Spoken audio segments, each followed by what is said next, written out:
Should we be upset by the latest Arizona basketball recruiting rankings?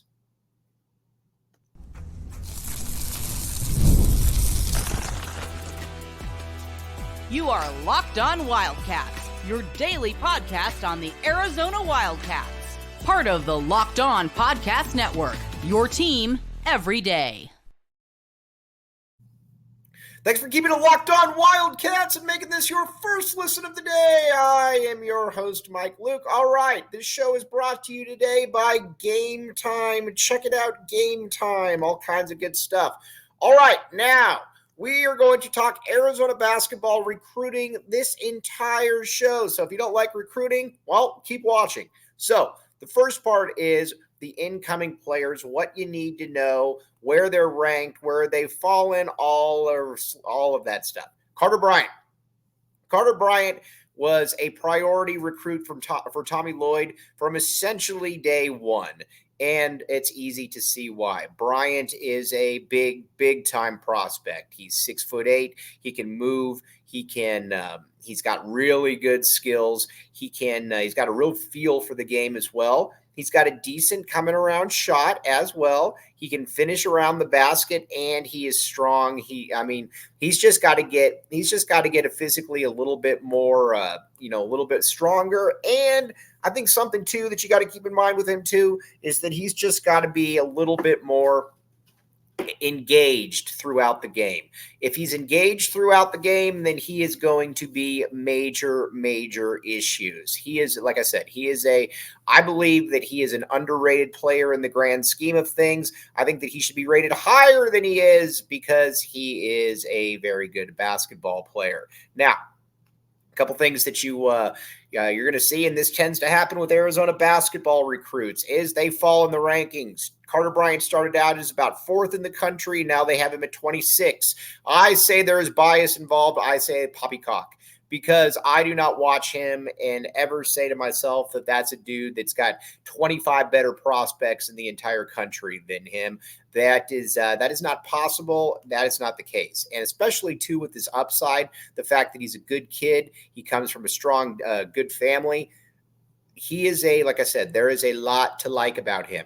Now, some of the things that he does need to work on, obviously, he's got to work on his motor. He and again, a lot of high school recruits kind of fall into this track where you just kind of, the game comes easy to you and you just kind of float. You can't float when you get to the next level, especially at the Big 12 level. And I'm pretty sure that Tommy Lloyd will make sure that he doesn't do that. I think he is a 2-year player. And I believe after that second year, he's going to be a lottery pick. I believe that, you're going into the Big 12, and you got to remember the COVID senior is still a thing where you're going to be dealing with 24, 25-year-old grown men, especially at those, those big or those wings, the power forward position. So I think Carter Bryant's role that first year is going to be coming off the bench. And I could see him having somewhat of a KJ Lewis type impact where you play 15, 17 minutes per game. You're always in at the under 16 or somewhere around the 14 minute mark. And you come in and you continue to get better throughout the season. I think the issue is you've just got to be able to, play, just continue to improve. I think Chris Rounds is going to do yeoman's work with him.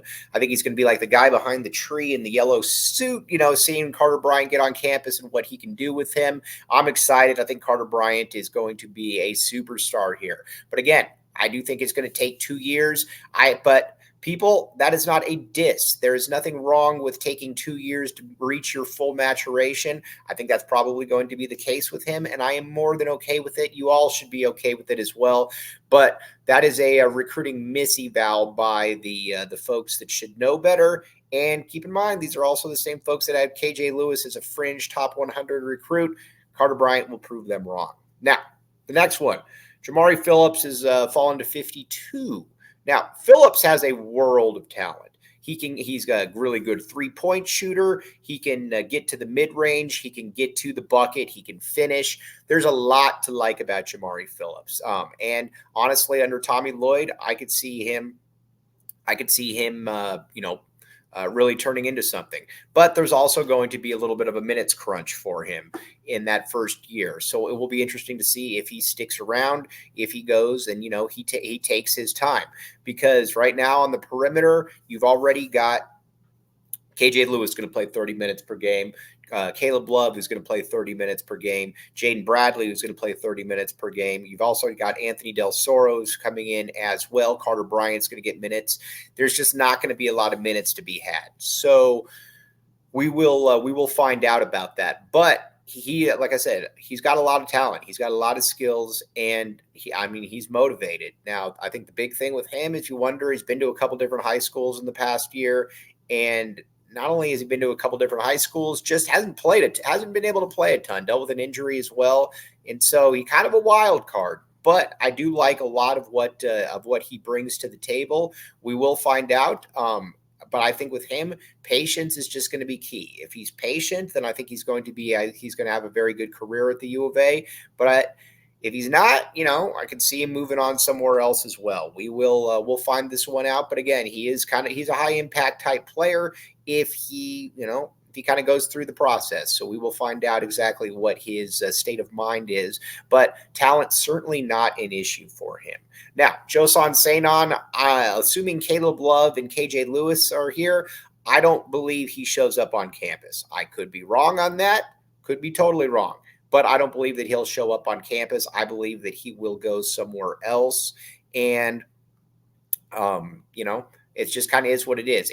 Arizona got Anthony Del Soro, I think, to be able to try to cover their backs in case Joson Sanon moves on. And again, if Caleb Love, KJ Lewis are back, there are not a lot of minutes right there. And so I kind of get it. Plus a guy too that probably wants to audition for a year and get to the NBA. Just kind of is what it is. So really, really good talent, spectacular talent, but I totally get what Arizona did. And I will take 1 year of Caleb Love or 1 more year of Caleb Love over 1 year of Joson Sanon every day of the week, as good as Joson Sanon is. Now, Manuel Stephen. He is, I believe, at 101 in the rankings, and I think it's about right.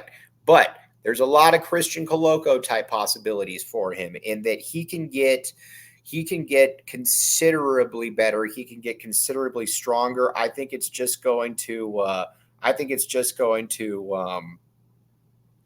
be able to take his time. If he takes his time, then he's going to be good. But again, kind of like Coloco. Remember Coloco? You saw how big he was, how he could move, but the game was just too fast for him. There's a lot of that too with Emmanuel Stephen, and I think it's going to take a couple years. I would like to see a redshirt year, and I think if you see a redshirt year, I think that Arizona could be in a really good spot. And I think with so we'll find that out. But I think that he is going to be more of a he's going to be a couple year dude, because look up front right now. You've already got Mount Crevis is going to play. You got Tobe Awaka coming off the bench, and you got Trey Townsend as well. Really, really good player. And again, you just don't want to waste a year with where I think a kid could really develop. Very intrigued though by Emmanuel Stephen. I think he's got very, very high upside, and that will be somebody that we are going to continue to follow very, very closely. So overall, this is it's a nice 2024 class. It's got a little combination of everything in that you've got a big man, you got a wing, you got a guard. And I think if they stay true to everything, I think they all three have big time potential. I really do. And, Carter Bryant, I think is incredibly underrated on the national scope. One thing that is not underrated, because everybody knows how good it is Gametime. Download the Gametime app today. Check it out. Now, use code LOCKEDONCollege for $20 off your first purchase. Terms apply. All kinds of really, really good stuff there. I know people that have gone to basketball games or concerts, and guess what? They used Gametime. I know somebody that went into a bowl game and had no clue where he was going to get tickets. Guess what he did? He went into Gametime. Check it out. Download the Gametime app today. Use code LOCKEDON for $20 off your first purchase. $20 off. Terms apply. Again, very good stuff. I think this is one of those ones where you will thank me later on it. Download the Gametime app today. Use code LOCKEDONCollege for $20 off your first purchase. Terms apply.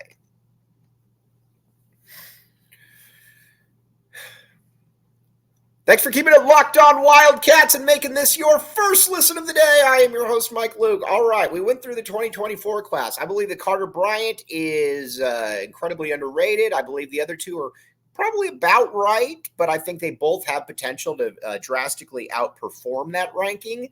Now, let's look at 2025. Braden Burries is your top priority. Braden Burries is a combo guard out of California, and Arizona's been recruiting him for a long time. He can put the ball in the bucket. He continues to get better. He continues to get more athletic, and I think that's something that's kind of intriguing about him is that he continues. You watch what he does, you continue to see that then you don't really quite know what his upside is because every time you watch him, he's gotten a little bit better. The body type has continued to fill out, and he can go anywhere he wants. When it's all said and done, he's probably going to be a top 10 prospect, something like that. And top 10 prospects can basically go wherever they want.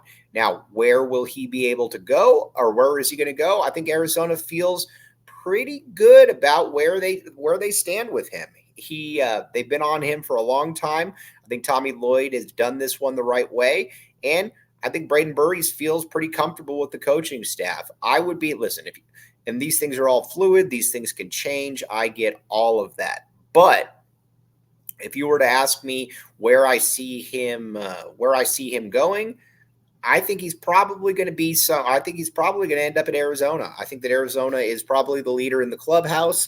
And he is like I said, he's a really good player. He's a guy with an NBA potential. He's a guy with the ability to be able to make plays off the bounce. He can make the three. Got an advanced skill set, and somebody that I think kind of fits into this modern NBA day and game where you just got a lot going for you. So I'm like I said, I'm intrigued by him. I think that right now you got to really like where Arizona stands. Now again, these things can change. Obviously, these situations are fluid, but I think Arizona feels pretty good about where they are as well. Like I said, big fan of Braden Burries and everything that he can do. I think that he is a nice. He could be a very nice piece, a very nice centerpiece for that 2025 class, which I expect to be heavily West Coast related. Keep in mind, too, one thing that Lloyd has shown that he can do is he can definitely recruit the West Coast. Obviously, Kylan Boswell didn't work out here, but he was a highly rated kid out of California. Carter Bryant, much of the same. Jamari Phillips from California, and Braden Burries. If you were to get Braden Burries, you would continue to add some of those players, of that ilk. So we will find out about that. But he's like I said, he's a big time player. He's got a lot of talent, and I think Arizona feels pretty good about him. Now, the next guy, Tunde Yesufu, out of California as well. Tunde started out in this class as a top 10 prospect. He's fallen to about kind of in that 50 range, 50 to 75. And I think that's about right. Watch him. He plays hard. He's got a good motor. He's a good athlete. He's a really good athlete, but he also needs to be able to, I think you look at him and his body type, he's pretty much physically maxed. I think you know exactly what you're going to get from him. And that's not necessarily a bad thing, but you kind of know that, all right, that's just kind of who he is. It's a little bit of the Stanley Johnson thing. Now, again, he's not as good as Stanley Johnson, but he does. Like I said, I don't know that he necessarily has an NBA future. Maybe he does, but he's a good player, not a bad player at all, and he's somebody that Arizona would take. Plus, he's a good kid. I don't know. His college trajectory, like I said, is kind of a difficult one to ascertain just because he's not necessarily you don't look at him and say, man, there's a lot of upside there, or there's a lot of room to continue to grow. He kind of is what he is. Now, going into the Big 12, that's not necessarily a bad thing because you need grown men to go out there on the court. You need players that can get, that can be physical, that don't get pushed around, and he's certainly not going to ever be pushed around. So I take him. Now, listen, is he going to be here if he's here 3 or 4 years? I think he's going to be a very productive college player. I just don't know that he's got an NBA upside because he's probably about 6'5", kind of plays bully ball. Maybe he's able to work on his perimeter game and Tommy Lloyd is able to kind of get him into that next realm. If that is the case, then you got something to deal with. But either way, I like it too. I mean, not everybody has to be a superstar. And I think one thing that we've seen with Arizona is you can never have too many tough players. You can never have too many players that everybody just kind of knows, all right, that's a dude, that's a dude, that's a dude. Tunde's a dude. And we'll find out where he stands in the grand scheme of things. But I like him. I think he's a good fit for the U of A. I think culturally he's a good fit, and I think people like him. So Tommy Lloyd's been in on him for a while, and I think that Tommy Lloyd will continue to be. I would expect Tunde Yesufu to end up at the University of Arizona. If he doesn't, there would be a little bit of a surprise for me. I think that he will be a Wildcat. I do think that he will back the A.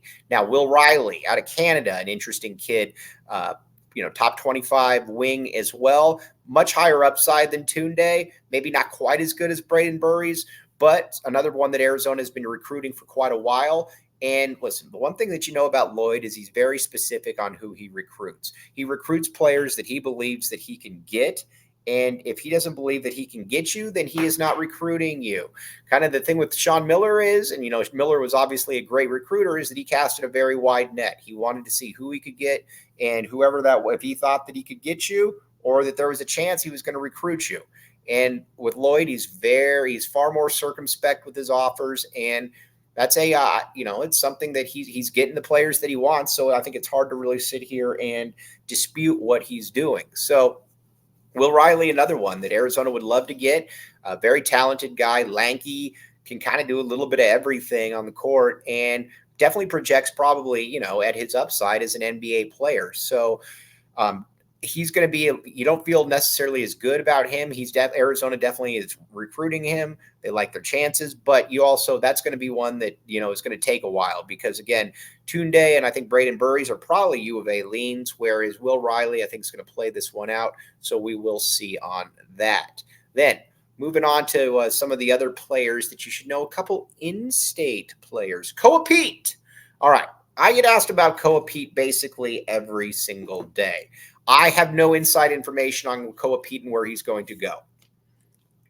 He's a very, very good basketball player. I don't know that he's an elite prospect, but he's a top 15 prospect. Kind of another one that's a little maxed, but he's better than Tunde. He's taller than Tunde. But his camp keeps everything very, very close to the vest. They've been through the recruiting process. They know everything and what they're going to be doing. Keep in mind that this family from, Andrews Pete, who went to Stanford, was a top 10 pick by the New Orleans Saints. Todd Pete, football player, went to Nebraska. Cassius Pete went to Michigan State. They've been through the D1 recruiting process. Granted, that was on the football side, but they know what they're doing here. There isn't a lot of buzz about it, but Arizona is recruiting him. Keep in mind, this is the same school that produced Dylan Anderson, that produced Cody Williams, that produced Jaden Williams. So Arizona is obviously aware of him, and they've been recruiting him as such. He would be he'd be a monster get for Arizona, probably a one and done. Like I said, I don't know that he's a top 5 prospect because I don't know that he necessarily has that kind of potential to him. But either way, he's really, really good. And I think if you're Arizona, you feel pretty good about, just giving it your best effort because, again, he's a big-time player. He's an elite prospect. And a lot of guys like that don't necessarily come out of Arizona a ton. So if you get one of those players, you want to try to get them as quickly as possible. But again, a really, really good basketball player and somebody that I think Arizona fans should be aware of, obviously, but I just don't have any clue on that. They keep everything very close to the vest. Like I said, they know what they're doing. So you'll probably learn that one when I do, and we'll find out. But then Cam Holmes, another one out of Millennium, in Goodyear. He is the brother of Deron Holmes. You might remember him, state player of the year, went to Dayton this past year, played very well against Arizona. As good as Deron is, Cam's different. Cam is a 5-star player. He's a lefty. He's got a really, really good feel for the game, an elite level feel for the game. And he's just really good. Like basketball, you can tell kind of comes easy to him, and he's just scratching the surface. He's got a much more advanced skill set at the same stage than his brother did, who was just pretty much a big man, an athletic, wiry big man. Cam's a perimeter dude. Cam is somebody that sees passing, sees things ahead of the curve, and just kind of, you watch him and you can just tell that's probably going to be an NBA player. He's going to be a top 15 player in his class, probably room for improvement. Arizona has been recruiting him for a long time. They will continue to recruit him. But again, he's going to be one that can go pretty much anywhere he wants. It's still early, obviously. Now, there's one name that everybody talks about. But first, Monopoly Go! Monopoly Go. Download Monopoly Go. Free on the App Store and Google Play. Check it out. Monopoly Go. All kinds of really good stuff there. Again, Monopoly has driven everybody and their mother up a wall at some point in their life. Heck, you might have driven your mother up a wall when it came to Monopoly Go, and that's because it is fun. It is frustrating, but it is fun because you continue to go back to it. And now it is virtual. It is immersive throughout. So again, have fun with Monopoly Go. Another one where you will thank me later. Get involved in this. You will have a good time. Trust me on that. Monopoly Go.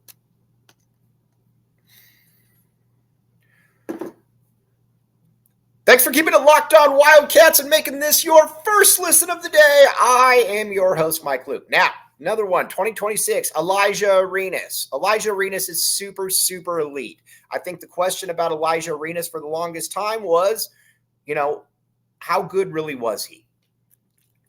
Because he plays at a school that doesn't really play anybody, and obviously he's Gilbert Arenas' son, but you watch him and what he's been able to do, how he's been able to continue to mature, and he's going to be a one-and-done player. Now, obviously, Arizona is well aware of him. Jack Murphy obviously knows Gilbert Arenas very well, and they are going to continue to recruit him, but he could go anywhere he wants, and this is going to be a recruitment, too, that's going to be fascinating. If you were to tell me that he was going to go to Duke, cool. If you're going to tell me he's going to Arizona, cool. If you were going to tell me that he was going to go to a community college in Florida, cool. If you were going to tell me he was going to go to, overseas or whatever, I could see it as well. He is Gil's kind of an oddball in a good way, and I would expect this recruitment to be much the same. But Arizona, you obviously got to like your chances, and I think if you're Tommy Lloyd, you certainly are going to recruit him to the nth degree because he's awesome. He would be the most high-profile player that Tommy Lloyd has ever brought in here. He is the epitome of a five-star prospect, and he's a five-star prospect that is probably not going to be going away. He is going to stay elite the entire time because he's also barely touched the potential of where he can be. But Elijah Arenas, though, big-time player. Big-time name, big-time game. You know the drill. All right. Wanted to talk a lot of recruiting today. Went through the 2024 class. Again, I like the class a lot. I think that some of these guys just got to be a little patient. 2025, who Arizona is looking at. Got some leaders in California. Keep in mind, I think that Tommy Lloyd has really gotten kind of a breadbasket approach in California, which is very nice.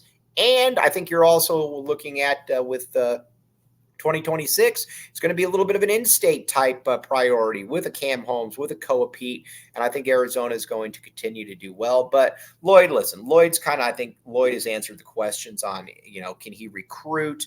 Can he bring in the domestic players that he needs? I think that he's answered all of those and more when it comes down to it. So that's it. But Arizona's going to be loaded next year, and I think every year that Tommy Lloyd's here, Arizona is going to continue to be loaded. This is a loaded team. This is a loaded program, and Tommy Lloyd obviously gets it.